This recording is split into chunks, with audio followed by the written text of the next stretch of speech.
दोस्तों, वैदिक गुरु चैनल पर आपका स्वागत है। कैसे हैं आप सब? आशा है आप सब बहुत अच्छे होंगे और आपकी तैयारी भी बहुत अच्छे से चल रही होगी। मैंने आपको छोटे छोटे वीडियोस में हर एक टॉपिक देने की कोशिश करी है और आगे भी यही कोशिश कर रही हूँ कि आपको छोटे टॉपिक में बहुत सारी चीज़ें मिल जाएं। ठीक है, तो इसके तहत हमने जो है यहाँ पर आज एक और जो है टॉपिक लिया है, आकलन और मूल्यांकन। ठीक है, असेसमेंट एंड इवैल्यूएशन, इसको क्या बोलते हैं? असेसमेंट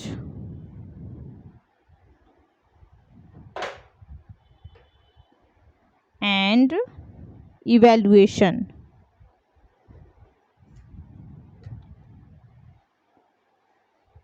ठीक है, आकलन असेसमेंट होता है और मूल्यांकन को इंग्लिश में इवैल्यूएशन बोलते हैं। ठीक, ये दोनों ही शिक्षा और अन्य क्षेत्रों में उपयोग होने वाली प्रक्रियाएं हैं, लेकिन उनमें उनके उद्देश्य और तरीके भिन्न भिन्न होते हैं। देखिए, दोनों होता क्या है, दोनों में काम केवल यही है कि बच्चे ने सीखा किस आधार पर है। ठीक है, सीखते दोनों में हैं, उनका आकलन दोनों में होता है, सीखने के बाद आकलन दोनों में होता है, लेकिन उसने सीखा किस आधार पर है, यही होता है दोनों का तरीका। ठीक है, यही अलग अलग होता है। तो अब ये होता क्या है, आकलन क्या होता है? जो हमारी शिक्षण अधिगम प्रक्रिया को निखारने की कोशिश करता है। ठीक, हमारी शिक्षण अधिगम प्रक्रिया जो होती है उसको इम्प्रूव जो करता है वही होता है आकलन। ठीक, और ये जो सीखने में जो गैप पाया जाता है उसको ढूंढना, ठीक है, आकलन को बता रहे हैं हम। आकलन अपने भाषा में मैं आपको बता रही हूँ कि जो शिक्षण अधिगम होता है, शिक्षण अधिगम प्रक्रिया होती है, उसको इम्प्रूव किया जाता है आकलन के थ्रू। और आकलन के थ्रू जो सीखने की जो अंतराल होता है, सीखने का जो गैप होता है, उसको पता किया जाता है कि बच्चे ने कितना सीखा है, अब उसको और क्या सिखाना है और उसको और उसके अंदर क्या इम्प्रूव करना है। ठीक है, और यह टीचर और लर्नर दोनों के बीच होता है, मतलब इसमें टीचर भी इन्वॉल्व होता है और लर्नर भी, मतलब टीचर भी और शिक्षार्थी भी, शिक्षक और शिक्षार्थी, इसमें दोनों इंक्लूड होते हैं। ठीक, अब यहाँ पर आगे हम लोग देखेंगे कि आकलन का अर्थ एवं परिभाषाएं ये होती क्या है। अब एक शब्द के रूप में हम लोग परिभाषा के रूप में इसको देख लेते हैं। सिंपल वे में तो हमने पढ़ लिया कि यही होता है। और आकलन का अर्थ है सूचनाओं को एकत्रित करने की प्रक्रिया। ठीक, जितनी भी सूचनाएं हैं बच्चे के बारे में, उसको एकत्र करने की जो प्रक्रिया होती है वही होता है आकलन। विद्यार्थियों के संदर्भ में किसी विषय के बारे में निर्णय प्रदान करना आकलन कहलाता है। अगर हम किसी निर्णय पर जाते हैं तो पहले हमने बच्चे का आकलन किया होता है, उसके बाद ही हम किसी निर्णय पर, किसी मुद्दे पर जाते हैं। ठीक, पहले हमने क्या किया, बच्चे को एक टेस्ट करने के लिए दिया क्लास में टेस्ट उसने किया, फिर हमने उस नोटबुक को चेक की, वो कहाँ गलती कर रहा है, क्या समस्या आ रही है, वही है जो है पहले हमने क्या किया, विषय के बारे में हमने जाना कि वो कहाँ गलती कर रहा है, फिर हम उस पर निर्णय देते हैं। ठीक, कि बच्चा तुम ऐसा ऐसा करो तो ये तुम्हारा सॉल्यूशन जो है ठीक हो जाएगा, इसकी ये मेथड गलत है, ऐसा ये है। ठीक है, यही होता है। आकलन की प्रक्रिया में प्रदत्त कार्य, निष्पत्ति परीक्षण, असेसमेंट, परफॉर्मेंस टेस्ट का प्रयोग किया जाता है। ठीक, बार बार टेस्ट लिए जाते हैं इसमें। आकलन में छात्रों को बिना अंक अथवा ग्रेडिंग के फीडबैक दिया जाता है। इसमें अंक और ग्रेडिंग नहीं होती हैं। ठीक है, ताकि शैक्षिक उद्देश्यों की प्राप्ति में अंकित मूल्यांकन के पूर्व सुधार संभव हो सके। ठीक है, इसमें जो है मार्क्स नहीं दिए जा सकते हैं, ताकि जो है अगर आप लास्ट में मूल्यांकन कर रहे हो तो उसके पहले जो बच्चे में कमियां हैं वो सारी कमियां जो है सुधर जाएं। ठीक है, इसमें क्लास के दौरान, मतलब आप कक्षा में पढ़ा रहे हो, उसी समय आपने टेस्ट ले लिया, उसी के जो है समय जो है आपने उससे प्रश्न पूछ लिया और उसको इम्प्रूव भी कर दिया, जो गलती कर रहा है उसको सुधार भी दिया, यही हो गया जो है आपका आकलन हो गया। ठीक। आकलन छात्र अधिगम पर प्रासंगिक जानकारी एकत्र करने की एक प्रक्रिया है या शिक्षण अधिगम प्रक्रिया का एक अभिन्न अंग है। यह एक शिक्षण अधिगम प्रक्रिया है। ठीक, क्वेश्चन आता है, याद रखिए, ये सब सारे जो है आते हैं उसमें। यह अधिगम अंतराल को पता करता है, क्या कमी आ रही है, क्या समस्या आ रही बीच में। यह अधिगम टीचर और लर्नर दोनों के का होता है। इसको दो भागों में बांटा गया है। एक आपका जो है रूपात्मक आकलन, इसको क्या कहते हैं, फॉर्मेटिव असेसमेंट, इसको आप कहते हैं फॉर्मेटिव। इसमें क्या होता है, ये असेसमेंट फॉर लर्निंग होता है, सीखने के लिए आकलन जो कहते हैं वो इसी को कहते हैं। मतलब बच्चे को पढ़ा रहे हैं, उसी के दौरान उसको सिखा देना। ठीक है, मतलब कक्षा में पढ़ा रहे हैं, उसी समय उनसे क्वेश्चन कर लिया गया। अगर उन्होंने सही दिया तो ठीक, गलत दिया तो क्या गलत दिया, कैसे गलत दिया, उसको सुधार कर देना। ठीक, उसको इम्प्रूव करना। ठीक है, और यह एक सतत प्रक्रिया है, चलती रहती है। फॉर्मेटिव असेसमेंट यही होता है।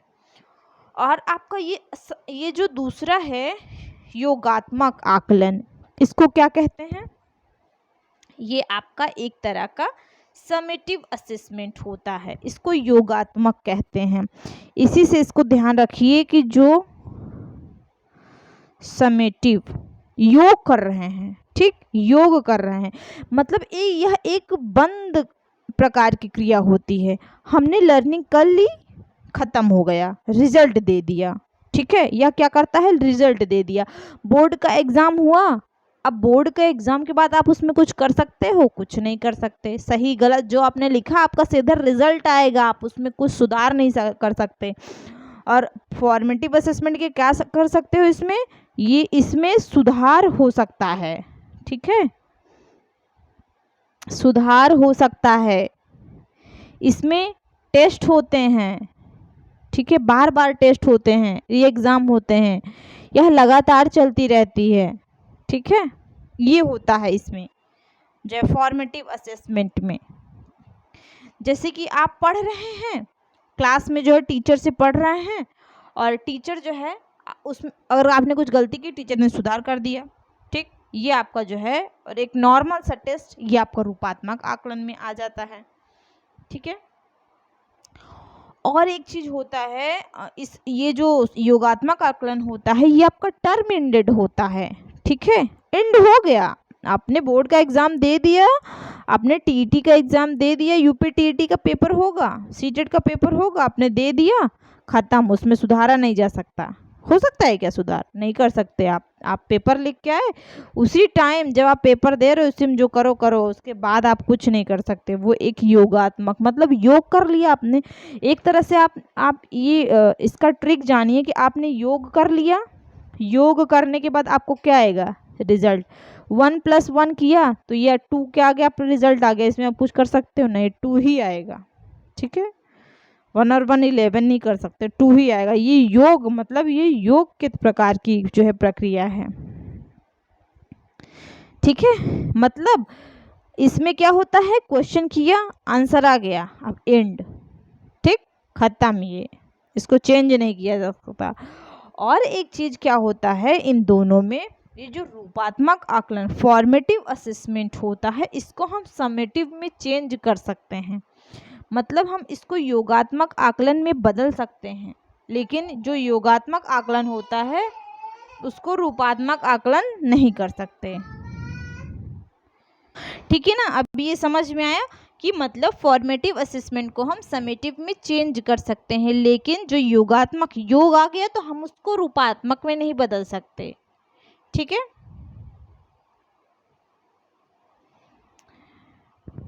जैसे कि आप एक एग्जाम्पल देखिए, आपने क्लास टेस्ट दिया, आप क्लास में कोई टेस्ट दे रहे हो, तो अगर आप उसमें फेल हो गए तो हम उसको रीटेस्ट ले सकते हैं। ठीक, उसमें चेंजेस कर सकते हैं। लेकिन अगर आपका बोर्ड का एग्जाम दिया हो तो हम उसमें सुधार नहीं कर सकते। ठीक है, ये होता है योगात्मक और रूपात्मक आकलन। ये मैंने आपको अच्छे से समझा दिया। अब हम लोग आगे चलते हैं। आगे क्यों चलेंगे, अभी थोड़ा सा और है। हाँ, ये जो आपका असेसमेंट होता है, ये जो आपका आकलन होता है ये लगातार चलता रहता है और ये एक सकारात्मक होता है। ठीक है, असेसमेंट जो होता है, ये आकलन जो होता है आपका, ये लगातार होता रहता है और यह विद्यालय आधारित आकलन होता है। ठीक है, इंटरनल इसमें चीज़ें होती हैं, आंतरिक रूप से हम इसमें बदलाव कर सकते हैं। ठीक है, और जो टेस्ट होते हैं वो टीचर मेड होते हैं। ठीक, टीचर के द्वारा बनाए जाते हैं। इसमें स्कूल टेस्ट होता है। ठीक है, स्कूल टेस्ट होता है इसमें। और असेसमेंट में जो है इसमें जो आपका योगात्मक होता है वो बोर्ड बेस्ड असेसमेंट होता है। ठीक है, बोर्ड के द्वारा जो असेसमेंट किया जाता है, बोर्ड आधारित आकलन होता है, ये रिजल्ट ओरिएंटेड होता है, रिजल्ट देता है, ये इसको स्टैंडर्ड टेस्ट भी बोलते हैं। ठीक है, आपका ये जो योगात्मक आकलन होता है ये स्टैंडर्ड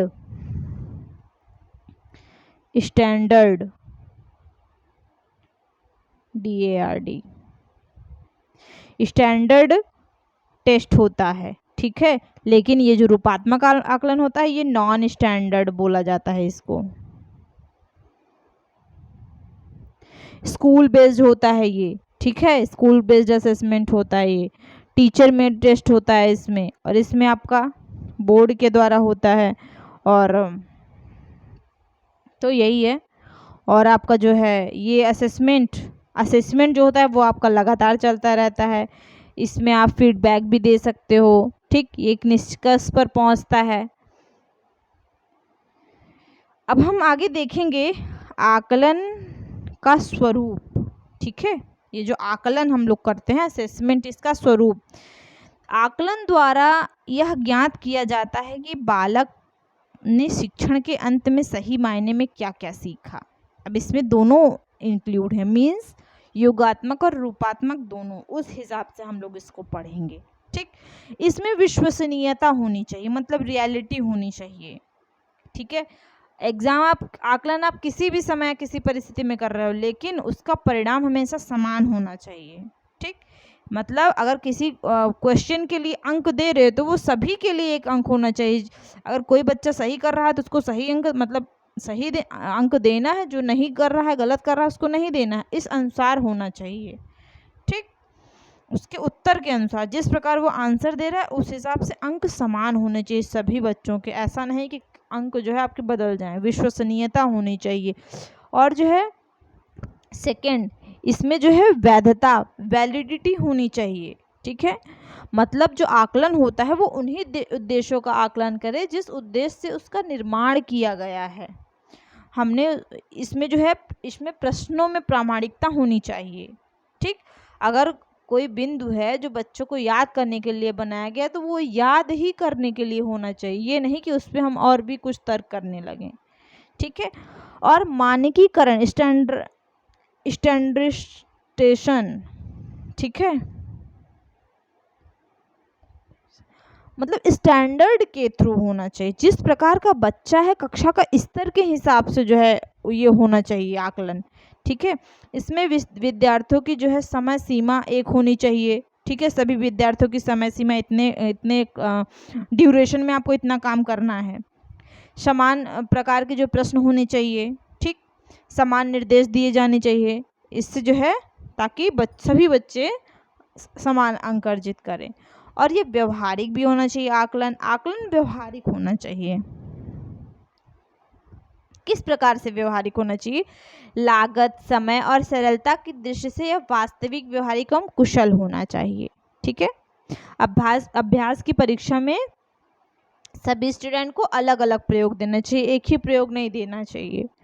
ठीक है, और इसकी उपयोगिता होनी चाहिए, मतलब आकलन जो है वो उपयोगी होने चाहिए। इसे छात्रों को बताना चाहिए ताकि वे कमियों में सुधार कर सकें। ठीक है, जो भी कमी है उसमें सुधार कर सकें। तो ये आपका जो आकलन के आ जाता है। अब नेक्स्ट जो है इसमें देखिए मूल्यांकन। ये क्या होता है? मूल्यांकन एक नॉर्मल लैंग्वेज में आप मतलब अगर इसका आप देखते हैं तो ये परिणाम पर कार्य करता है। मूल्यांकन जो होता है वो परिणाम कार्य करता है और ये लास्ट में होता है। जैसे पूरा सत्र पढ़ाया, लास्ट में एग्ज़ाम लिया, तो ये रिजल्ट मतलब क्या आया, इसको ये नहीं देखना है कि आपने कैसे पढ़ा, क्या किया, कैसे किया,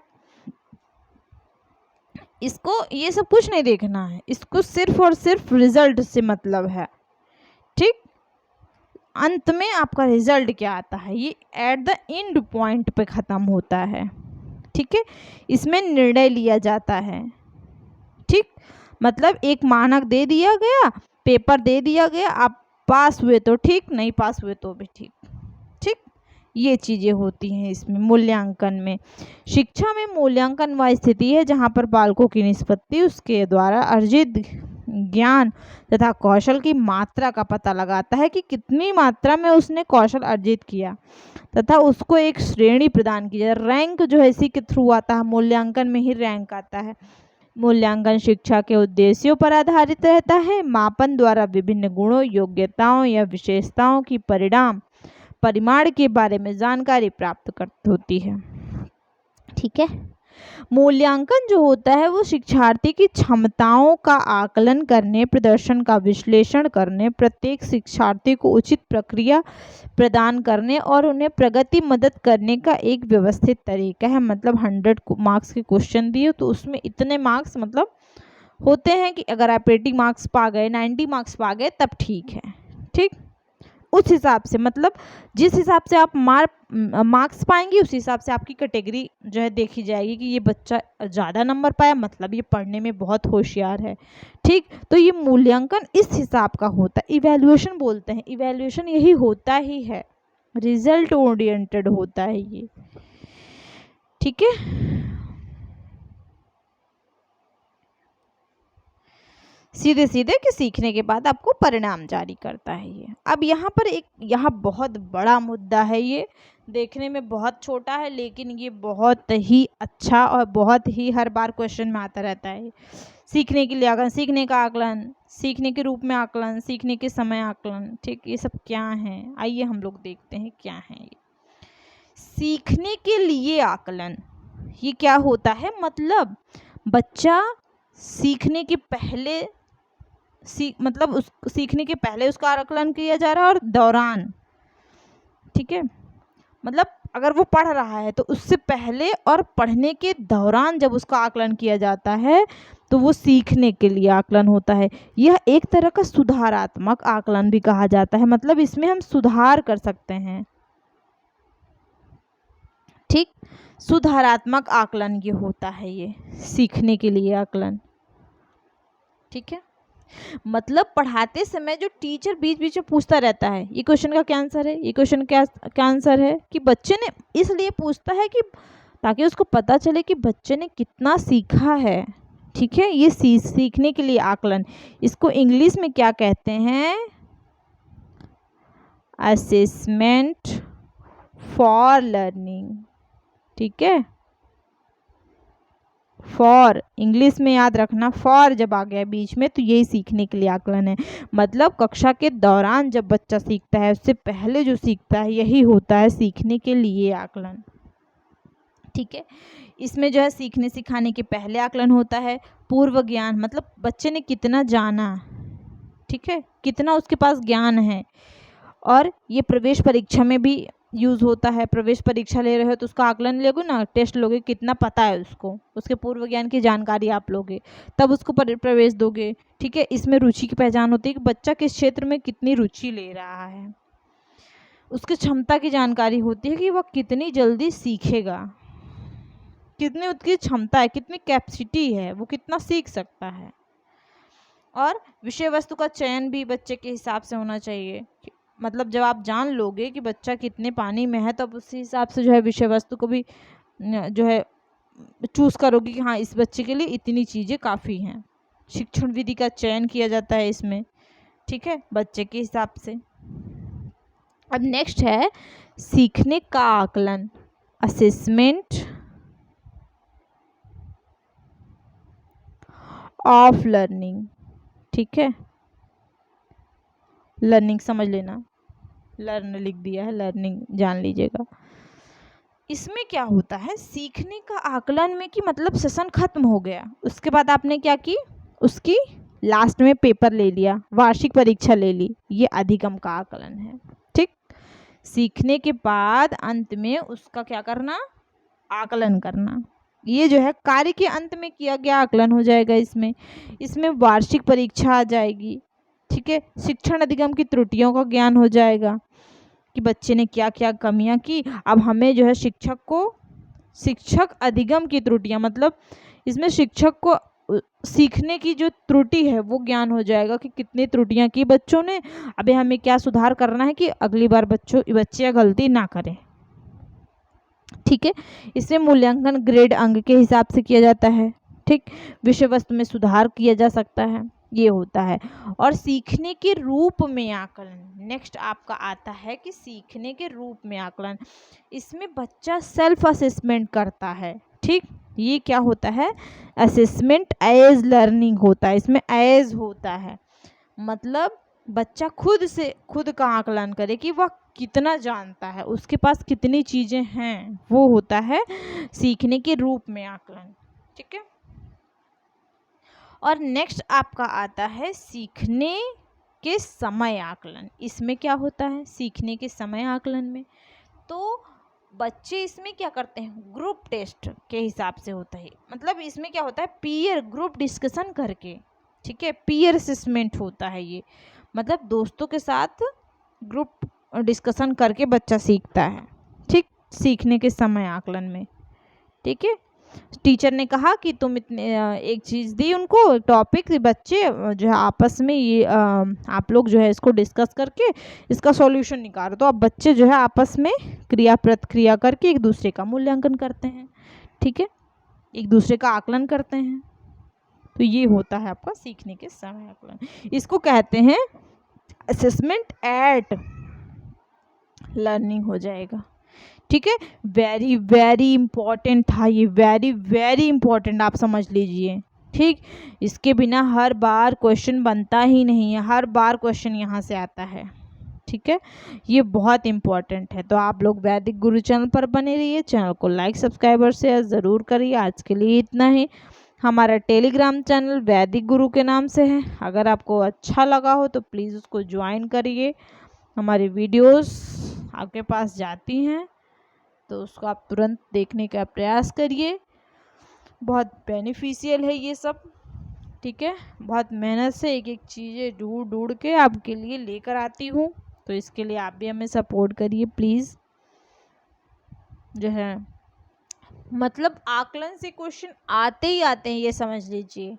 ठीक है, तो ये यहाँ से तो पक्का क्वेश्चन आएगा आपका, एक दो क्वेश्चन, मतलब आप जैसे हिंदी में समझ लीजिए, संस्कृत में तो 2-3 क्वेश्चन तो पक्के हैं। तो इसलिए ये जो सीखने के लिए आकलन, सीखने का आकलन, सीखने के रूप में आकलन, सीखने के समय आकलन, ये है असेसमेंट और लर्निंग। इसको अच्छे से प्रिपेयर करना है, अच्छे से सीखना है। इसके लिए आप लोग वैदिक गुरु चैनल को ज्वाइन करिए। वैदिक गुरु चैनल पे जो मैंने वीडियोस डाली हैं उसको देखिए, उसके बाद अपने सॉल्यूशन को अच्छे से सॉल्व करिए, मतलब अपने क्वेश्चन को अच्छे से सॉल्व करिए। आज के लिए इतना ही, धन्यवाद।